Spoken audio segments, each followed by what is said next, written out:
33% ఉంది తెలంగాణలో, దేశంలోనే అతి తక్కువ.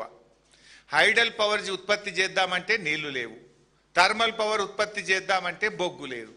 అంటే అసలు ఏం చేస్తున్నారు మీరు?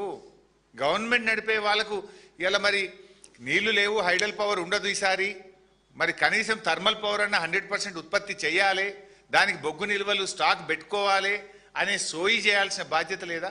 బొగ్గు మంత్రి విద్యుత్ మంత్రి రెండు బట్టిగారే కదా. ఆనాడు కేసీఆర్ గారు ఉదయం లేవంగానే ఖచ్చితంగా రాష్ట్రంలో కరెంటు సరఫరా మీద 5 నిమిషాలు రివ్యూ చేసినాకనే ఆయన దినచర్య ఆ రోజు ప్రారంభమయ్యేది. కానీ ఈ ముఖ్యమంత్రికి ఉప ముఖ్యమంత్రికి కనీస సోయి కూడా లేకుండా పోయింది. అందుకే ఇలా ఎడాపెడా కోతలు. పేరుకే మాది కాంగ్రెస్ పార్టీ పేటెంట్ అంటారు. నిజంగా 24 గంటల విద్యుత్తు రైతులకు ఎక్కడన్నా వస్తుందా? 8 గంటల విద్యుత్తు కూడా ఇలా తెలంగాణ రైతాంగానికి రావడం లేదు.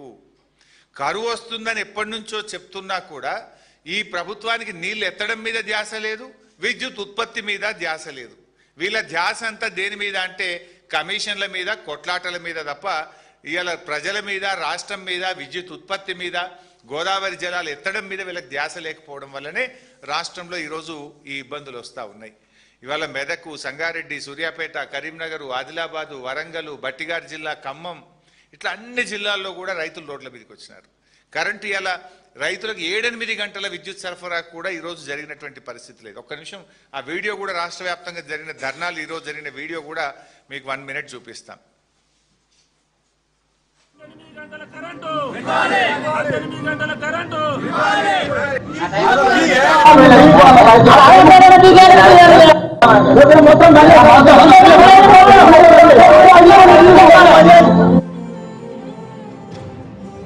ఇవాళ డేలో కూడా అసలు 6 గంటలు కూడా రావడం లేదు.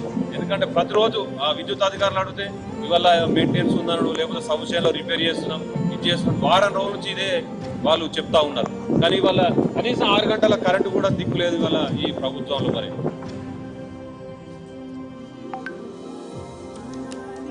చెప్పారు సార్, పోటీలో చెప్పారు.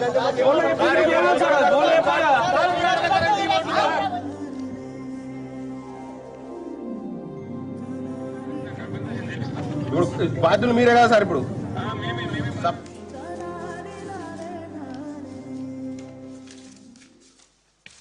సో ఈరోజు అంటే అవకాశం ఉండి ఇక్కడ కొత్తగా ప్లాంట్లు పెట్టాల్సిన అవసరం లేదు. కేసీఆర్ గారు ముందు చూపుతో 4000 మెగావాట్ల యాదాద్రి థర్మల్ పవర్ ప్లాంట్ పెట్టాం, 1200 మెగావాట్ల భద్రాద్రి థర్మల్ పవర్ ప్లాంట్ పెట్టినాం. సోలార్ 4000 మెగావాట్ల సోలార్ సామర్థ్యం. Almost Telangana installed capacity is 23,000 megawatts. ఈరోజు లోడ్ ఎంత ఉన్నది? 14,000, 15,000 ఉన్నది.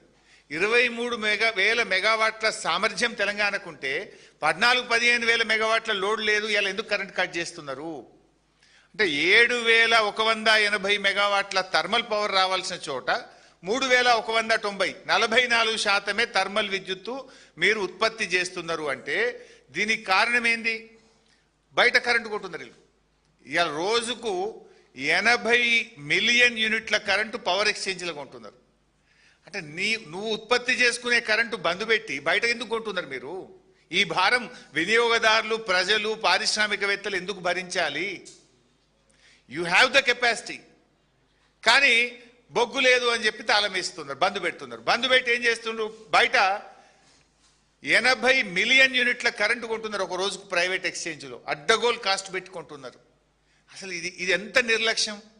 ప్రభుత్వం చేతగానితనం వల్ల, సోయి తప్పడం వల్ల, ముందు జాగ్రత్త లేకపోవడం వల్ల, ప్రణాళిక లేకపోవడం వల్ల, ప్లానింగ్ లేకపోవడం వల్ల ఇవాళ ప్రజలు కోతలతో ఇబ్బంది పడుతున్నారు, రైతులు రోడ్లెక్కుతున్నారు. ఇవాళ రాష్ట్రం మీద, కన్జ్యూమర్స్ మీద విపరీతమైనటువంటి భారం పడతా ఉంది. ఇవాళ ఇంకా ఒక ఇంపార్టెంట్ పాయింట్ కూడా నేను ప్రభుత్వాన్ని అడగదలుచుకున్నా, ప్రజల ముందు కూడా పెట్టదలుచుకున్నా. ఇవాళ సింగరేణి వెబ్సైట్ ఉంటుంది.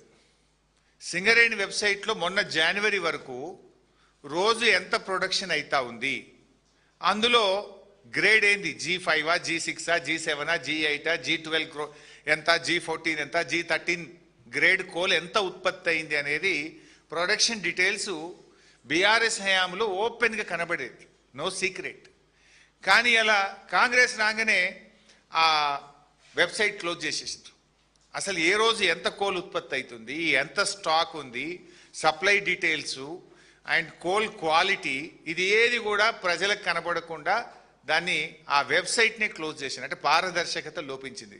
చెప్పుకుండేమో ప్రజాపాలన, చేసేదంతా చీకటి పాలన. పారదర్శకతనే లేదు ఈ ప్రభుత్వంలో.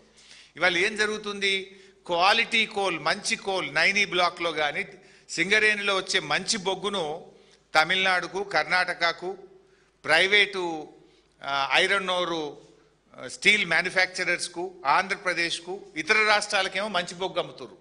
తెలంగాణకేమో స్క్రాప్ బొగ్గు, పనికిరాని బొగ్గు. మన సింగరేణి మనకు పనికిరాని బొగ్గు పంపుతుంది.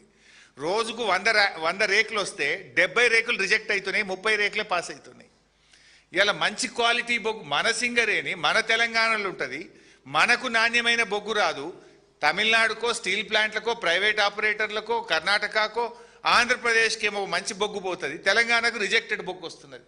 దానివల్ల ఇవాళ థర్మల్ కేంద్రాల్లో విద్యుత్ ఉత్పత్తి ఆగిపోతున్నది. అసలు ఎంత బొగ్గు ఉత్పత్తి అయింది, ఏ క్వాలిటీ బొగ్గు ఉత్పత్తి అయింది, ఏ రాష్ట్రానికి ఎంత పోతుందని వెబ్సైట్లో కనబడేదాన్ని మూసేసిండ్రు, ప్రజలకు కనబడకుండా చేసిండ్రు. నాకు అర్థం కాక అడుగుతా, మన రాష్ట్ర అవసరాలు పక్కన పెట్టి మన రైతులను చీకట్లో నెడుతూ మన ప్రజలకు కరెంటు కోతలు పెడుతూ మన బొగ్గు పక్క రాష్ట్రాలకు బొగ్గుడైంది, తెలంగాణకు బొగ్గు లేకపోవడం ఏంది? అంటే ఇది ప్రభుత్వ వైఫల్యం. ఈ ప్రభుత్వంకు రైతులంటే పట్టదు, రైతులంటే ఒక నిర్లక్ష్యం అనేటువంటిది చాలా స్పష్టంగా ఈరోజు మనకు దీన్ని బట్టి కనబడతా ఉంది. ఈరోజు మరో ముఖ్యమైన విషయం కూడా ఏంటంటే, ఇంత కరెంటు ఇవాళ బయటకు వెళ్ళి కొంటా ఉన్నారు. ఎందుకు కొనాల్సి వస్తుంది? నీకు సామర్థ్యం ఉండంగా నీ దగ్గర సింగరేణి పెట్టుకొని నువ్వు నీ బొగ్గు సరఫరా చేయక నువ్వు బయట ఎందుకు కొనాల్సి వస్తుంది? ఈ భారం అంతా ప్రజలు ఎందుకు భరించాలనో ఇలా రాష్ట్ర ప్రభుత్వం సమాధానం చెప్పాలి. ఎందుకు 44% ఉత్పత్తి చేస్తుండ్రు, 66% థర్మల్ పవర్ ప్లాంట్లు ఎందుకు మూత వేసినారో రాష్ట్ర ప్రజలకు సమాధానం చెప్పాలి. ఎందుకు ఈరోజు రైతాంగానికి 8 గంటల కరెంటే సరఫరా చేస్తుండ్రు? చెప్పుడేమో పేటెంట్ అని 24 గంటల కరెంటు మేమే ఇచ్చినామని గప్పాలు కొట్టే మీరు ఇవాళ తెలంగాణ రైతాంగానికి ఎందుకు 8 గంటల సరఫరా చేయలేకపోతున్నారో కూడా ఇవాళ సమాధానం చెప్పాలి. ఇవాళ రాష్ట్రంలో లో వోల్టేజ్తోని రైతుల మోటార్లు, ట్రాన్స్ఫార్మర్లు విపరీతంగా కాలిపోయి రైతులు బాగా ఇబ్బంది పడుతున్నటువంటి పరిస్థితి ఉంది. మీ ప్రభుత్వం వచ్చినాక అన్ని కోతలే. రుణమాఫీ చేస్తామన్నారు, సగం మంది రైతులకు కోత పెట్టిండ్రు. రైతు భరోసా మేము 15,000 ఇస్తామన్నారు, 3 సీజన్లకు రైతు భరోసాలో కోత పెట్టిండ్రు. యూరియా ఎరువుల సరఫరాలో కోతలు పెట్టినారు. పంటల బోనస్లో 2 యాసంగి పంటలకు కోత పెట్టినారు.